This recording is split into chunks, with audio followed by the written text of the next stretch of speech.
अगर a निस्बत b बराबर हो 2 निस्बत 3 के तो 6a निस्बत 2b मालूम कीजिए। जैसा कि यहाँ पर बताया गया है कि a निस्बत b जो है a निस्बत b बराबर है 2 निस्बत 3 के। तो अब बताना है कि 6a निस्बत 2b जो है ये किसके बराबर होगा। तो जैसे कि हम पहले ही पढ़ चुके हैं कि हम जो निस्बत की शक्ल है इसको कसरी शक्ल और कसरी शक्ल को निस्बत की शक्ल में लिख सकते हैं, दोनों का एक ही मतलब है।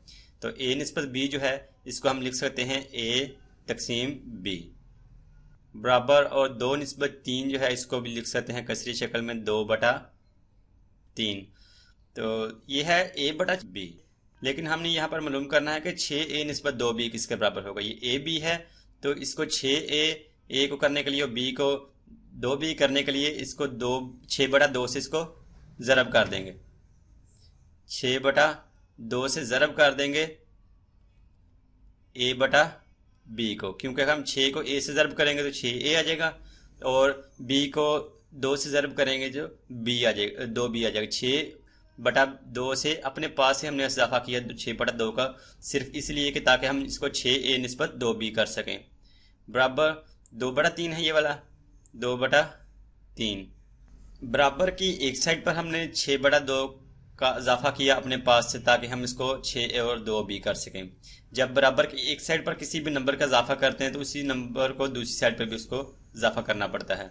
ज़रब किया था 6/2 से तो इधर भी ज़रब करना पड़ेगा 6/2 से।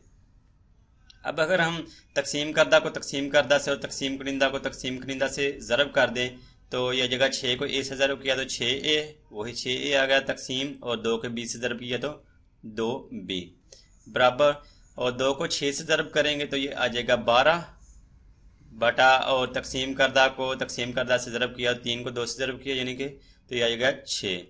अब हम इसको सिंप्लीफाई कर लें तो ये तो आ जाएगा 6a/2b, इसको हम सिंप्लीफाई नहीं कर सकते। ये 12/6 जो है इस दोनों को हम 12 को भी और 6 को भी 6 से तकसीम कर सकते हैं। तो 6 को 1 से ज़रब किया 6 और 6 को 2 से ज़रब किया तो 12, ये बाकी रह गया 2/1। अब हम इसको मज़ीद सिंप्लीफाई नहीं कर सकते। तो जैसे हमने ये निस्बत को कसरी शक्ल में तब्दील किया, इस तरह हम जो कसरी शक्ल है इसको वापस निस्बत की शक्ल में लिख देंगे। 6a/2b है, इसको जब निस्बत की शक्ल में लिखेंगे तो ये आ जाएगा 6a निस्बत 2b बराबर, और जब 2/a जो है इसको भी वापस हम जब निस्बत की शक्ल में लिखेंगे तो ये आ जाएगा 2 निस्बत 1। अब हम अगर दोबारा इसको कसर की शक्ल में लिखें तो ये आ जाएगा 6a/2b, और जब 6/2b को निस्बत की शक्ल में लिखेंगे तो ये आ जाएगा 6a निस्बत 2b, दोनों का एक ही मतलब है।